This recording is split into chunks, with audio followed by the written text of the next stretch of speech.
Thank you for joining us today. An important watershed moment is coming up in Brattleboro. A special representative town meeting coming up on October 20th with one of the items a proposed bond to repair police and fire facilities and do some expansion as well. With us to discuss this special article, to my immediate left, Brattleboro Town Manager Barbara Sondag. To her left, Police Chief Gene Wren. And to his left, Brattleboro Police Captain Mike Fitzgerald. Good to see you all. Thanks for having us. Like I was saying, and I'll only say part of it here on camera, my mom went to high school here. But now this is serving as a town hall and as a police station. And really begs the question of, have we outgrown what we have now and for what reasons? It's more than outgrown. Where we're really at is we have health and safety issues, and we have some structural issues that are in the buildings that we need to address. You know, as you said, this was built to be a school, and it was converted to the municipal offices. The police were moved in here, and we don't have the facilities that we need for a police station. This isn't a police station building. It was built as a school. We have done I think the town has done a great job of keeping the building maintained. I think the town has done, a great job of making do with what we have, but we just haven't kept up with the times. We have this project, the police fire facilities project, was started under Corky Elwell. More than 20 years ago we've been talking about this, and over those 20 years we have continued. Policing has changed. You have more computers, more internet, you have more equipment, you have different equipment, the town is requiring more services. Our call volume has increased both in fire and police. And we are just trying to do 21st century policing in a building that was constructed in the 1800s. And similarly, the size of fire apparatus has grown, so now you can barely fit the trucks into the existing station. That's right, Tim. The problems that we have in both our stations is that they were, the central station was built in the 1949, I believe. West Brattleboro was built in the 1960s, and equipment was smaller then. And it's not that we're buying special equipment. We just bought a fire engine that came last year. We received 4 bids for the engine. We put out the specifications that we needed. Only one of the bids contained a fire engine that would fit into our station. And it will only fit into Central Station. It won't fit into the West Brattleboro station. There is not, you can't change the structure of the building in that way. So what we're proposing is to do new construction alongside the existing stations and build bays that are of the appropriate size. Now someone may say, well, what if equipment keeps getting bigger? Are we prepared for that? The size of the bays are conform to the size of a bridge. So we feel pretty confident that they're not gonna start building engines where they're gonna have to reconstruct bridges across the nation. So we feel that what the plan we're putting forth is a good plan for the future. Let's focus right now on the police station facility, because we've got a couple of the experts, a couple of people that we trust to do that job day by day. How has the kind of job that you all have been doing since you came on board in Brattleboro changed over the time? And both Gene and Mike, how's the structure made that more difficult? Well, Tim, I think we've got a whole bunch of proactive men and women downstairs enforcing the laws, and with that proactive enforcement comes a lot of arrest. As a result, we lodge more people here. If you've had the opportunity to tour the cell block, you'll notice that we bring people into the back of the station in a cruiser, get them up or down 4 or 5 steps, then we have to get them down about 12, 15 steps into a narrow hallway down into the cell block area for processing and lodging. It's not, it's a safety issue down there. The other thing is the cruisers in inclement weather, the snow coming off the roof. We really need a place to pull them in a secure area, secure certain equipment, and then deal with the secured prisoner. So that's a big thing we got to deal with. The other thing is paper. Paper deteriorates. We have storage issues. We're out of storage space for papers, and in the basement where we have long-term storage, it's starting to mold, and that really creates some problems for us. Along with that, what's the state of your ability to store evidence? Because obviously you are a police entity, you take in evidence, it goes to court, you may need it 5, 10, even 20 years down the line. We store a lot of evidence for long-term storage. Suicides, homicides, we store that stuff forever. We have a long-term storage, again, in the basement, that it's not accessed all the time, but it's a secure area, and we're finding mold problems down there. So, how do you plan to attack this in the same proactive way that you do law enforcement? Just let's talk a bit about the plans for the police department and what you'd hope to do. Okay. I'll talk in a general sense, and then I'll turn it over to as you said, the experts. We are looking to keep the police here in this area in the downtown. We heard from a lot of citizens. You know, a police department doesn't have to be in the downtown. People like it here, and that's great. So we'll keep it here. We would be doing an addition that would include a basement, a first floor, and a second floor. And that first floor would actually be at grade. And then we would be renovating our existing space that we have, both part of the basement as well as the first floor and the second floor. As people know, the second floor right now above the police department is where planning is housed. Planning would move then down to the first floor where our detectives are currently housed. And that would mean that if someone comes and they want to see the planning department, the planning department would actually be right next to the listers department, which is right next to the treasurer's department. So we think, well, this is actually a good move for us in an overall municipal center functioning. And with that, I'll let as I said, these two gentlemen speak to the actual floors and what we're doing differently.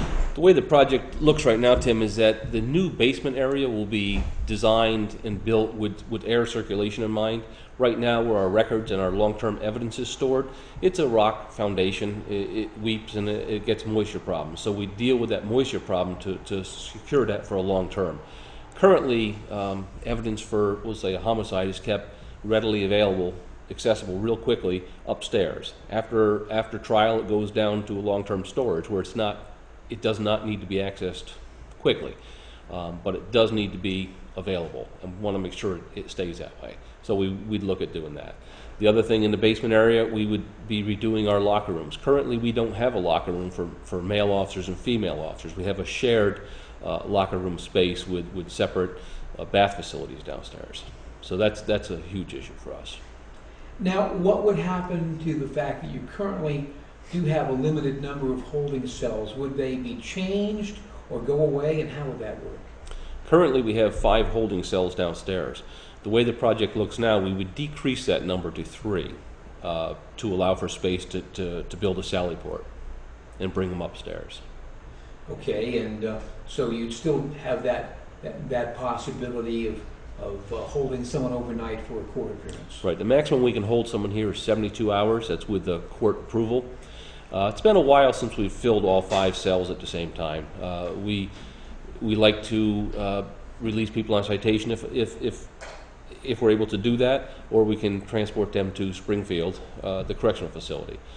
But for short-term holding, 3 cells should do what we need. Part of the issue we have, Tim, if people may say, well, do we need holding cells? The problem is we do need a holding cell. If we were to have to transport people up to Springfield Correctional Center, that takes 2 officers. trip up, trip back, and we only have 3 to 4 on shift at a time. So we'd be really leaving the town unattended. And really you need to have that level of service to provide policing in really what's become several sections of town: West Brattleboro, the northern end, the southern end, and of course downtown, which according to your department and the select board in recent years has become an increased priority. It has, and we still, we're directing the officers that 1 hour of their shift is spent on foot downtown. So if we're spending time with 2 officers sending someone to Springfield, that really takes away where we need to maintain minimum staffing in town of 3 officers. So you talked about consolidating what you have. Instead of being one portion of the department across the hall, you'd all be in a 2-story level on the same side. How would that work, and would people still be able to find the police services they need right in that same general area? They would. They'd have a separate entrance for the police dispatch where all people now come to meet anyone in the police department. Currently, they'll meet the dispatch, and then they'll sit out in an outer hallway where the public is going back and forth. We don't know if they're there as a victim, a suspect, for an interview, or just want to make a complaint. This way they'll have a separate area to go to. And you had said dispatch would be as part of the new expansion? That's correct. All right, so will this allow you any room for additional growth? I mean, is this a short-term measure, or will this be something that you'll be able to run the department with for, say, 20, 30 years? This is our one shot at this, that we should be able to grow in this footprint. People are going to ask whether or not you've looked at the options and whether this is the most cost-effective option. I can tell you, Tim, we have. I know there are people who've said, well, what about the one facility, have police, fire in one station? That just really, because of the amount, the building doesn't take a lot of space, but you have a lot of large vehicles and a lot of, police vehicles, fire vehicles going in and out. You really need about 2 acres, at least 2 acres to do that. Without the taking of personal property, someone's home, we don't have that in the area that's, closer to our downtown or centrally located. As I said, you could put a police station anywhere. You can't put a fire station anywhere. You have to have them strategically placed because of response time. We don't want to move a fire station so that response time goes from what was 2 minutes to 12 minutes. Just isn't safe, isn't doable. So we did, however, look at that as an option. We looked at the space that was looked at by Exit 2, and it just isn't large enough. We also looked at the possibility of just putting one central fire station at Exit 2. Again, wasn't large enough. It came with a lot of complications with regard to getting in and out on Western Avenue. It would require restructuring of that area because of the size of the equipment and the traffic volume that we have there now. Anyone who goes out to West Brattleboro different times of the day knows it's pretty high traffic, high volume area right now. We looked at the possibility of, what if we take down Central Station altogether and build all new there? That came in at about $1.5 million more than what we're proposing now, and just really to understanding that the burden of of property taxes on the citizens right now, on the taxpayers right now, to put an extra 1.5 million just in one building so that you have new, when we have structural reports that show as long as we get that that large equipment off of that floor, the building's structurally sound. So it just made sense. We are doing that there. At one point, we looked at developing or building a separate EOC at West Brattleboro as an addition there. We decided to bring that back to Central Station. And I should say an EOC is an Emergency Operations Center. Yeah, and that does beg the question of why do you need an EOC? Can't the existing structures handle it? Well, Tim, and The emergency operations center that we work out of now is in the basement of this building, and as it's got a lot of the same issues that Chief Wren has talked about. One of the problems that we have down there now is really when you open up your emergency operations center, you're there for a number of hours, and it's really air quality issue down there. It doesn't have the same moisture problems that the other side of the building has, and in fact we are looking at reusing that space as some additional storage space because it doesn't have the moisture issues. It does have air quality HVAC system issues. It also has, we're going to have to look at how we restructure because it is a bulkhead entrance. The floor is uneven, and we really need to again have a modern day emergency operations center so that we're better serving the citizens. And you use that for what? We opened that, most recently, obviously, Tropical Storm Irene. That's where myself, the other department heads, the fire chief, police chief, public works director, we were all down there making decisions down there. We have a separate dispatch that's down there during an emergency. We have a dispatcher who is solely dedicated to taking and giving messages back and forth to the state and to other communities on the where we're at in the emergency. So our EOC has to have that. We have opened it up during rainstorms. We would open it up during really at any point in time when we feel that we need to have a centrally located kind of headquarters decision-making area. That's when we open it up. So it's not used all the time, but if you don't have it with those emergencies, we would have been entirely behind the eight ball with Tropical Storm Irene without that facility. And really, if nothing else, it just helps to have all the major decision makers, department heads in one room to talk to one another. You have to be in the same room to talk to each other. You have to have that communication with the folks who are outside. Captain Fitzgerald was outside during the storms, as well as Assistant Chief Fire Chief Lynch. They were giving us 15 to 30 minute reports on what was going on out there, how the situation was changing, and as you're well aware, during that event, things were changing rapidly. That they were. So this will be able to be a facility that would deal with all the different issues you'd need to deal with as a town? Correct, and as I said, in the savings of some funding, we decided we would make a dedicated area on the addition, or in the addition at Central, and we feel that will work. Again, as long as we have that dedicated space, we feel that will work. Because it's in the fire station, we were able to. We didn't have to have our own little kitchenette, that type of thing, because that's already in existence. Speaking of fire stations, I've got to bring this up because this comes up every now and then. Why do you have a West Brattleboro fire station? Can't one facility handle it all? You could have one facility. You'd have to locate it somewhere else. And again, as I said earlier, we cannot find that location that would work both financially as well as without the taking of someone's home. West Brattleboro has the highest, is where the majority of residents are, and has a very high call volume in itself. The Central Station, you wouldn't be able to run just out of Central Station, and you wouldn't be able to run just out of the West Brattleboro Station, again because the uniqueness of our downtown. A lot of people don't know it, but those buildings on Main Street, on the eastern side of Main Street, those are actually 5-story buildings.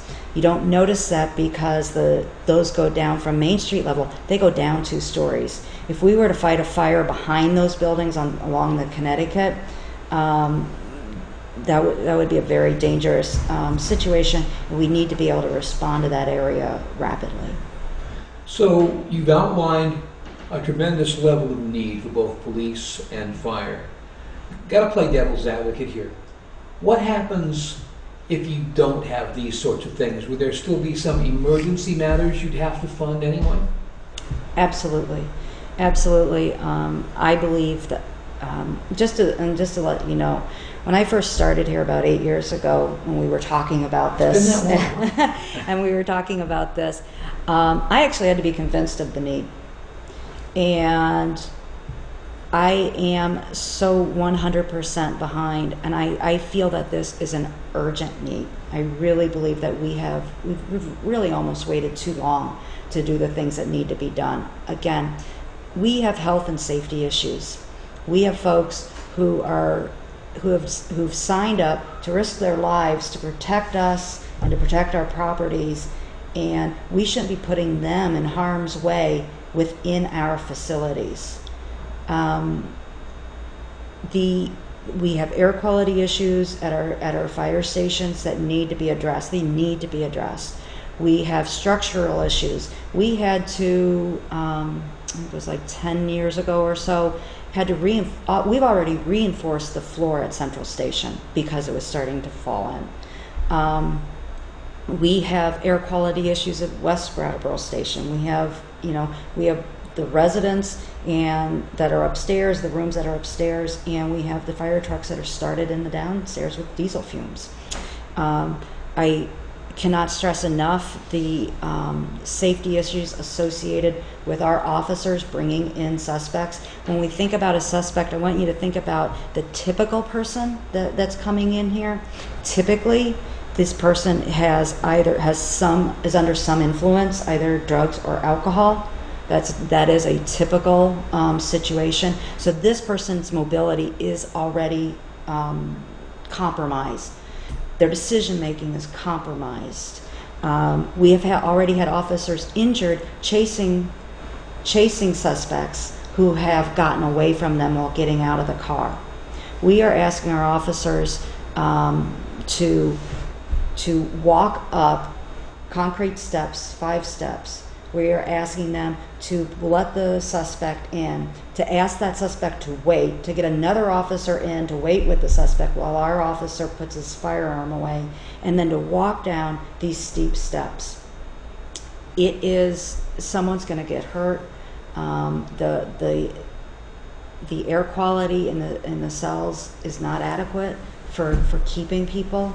And I also believe that we really need to, we have had medical calls when something has happened to someone in a cell. It is very difficult. You cannot get a stretcher up and down those steps without putting the stretcher up in a seated position. Well, not every emergency that you respond to are you going to be able to do that. It's not accessible. So if we have someone who has any, just physical mobility issues, we would have a greater difficulty in getting them down. I truly believe we're looking at safety issues, and to address those, again, the things we're looking to address are structural, and to try to pick out how to do structural improvements on these old buildings is really difficult. Well, this would also mean a tremendous amount of potential liability if someone were injured. Sure, absolutely. And I think it's important for people to know, we carry a bit of liability just with the work we do. If you have a police department, if you have a fire department, if you have, anything in this day and age, you have a role of liability that you have assumed.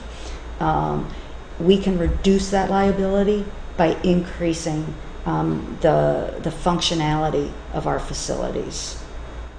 And yet, according to the Brattleboro Town Charter, these important decisions are left up to 140-something elected town meeting members. What are you doing to make the case for them, both in advance of and during the meeting on the 20th? Okay, we had an informational meeting on this past Thursday. And then we will have another one on October 17th that will begin at 6:30 p.m. and it's at the Gibson Akins Center. We let town meeting members know about it, but please know it is open to the public.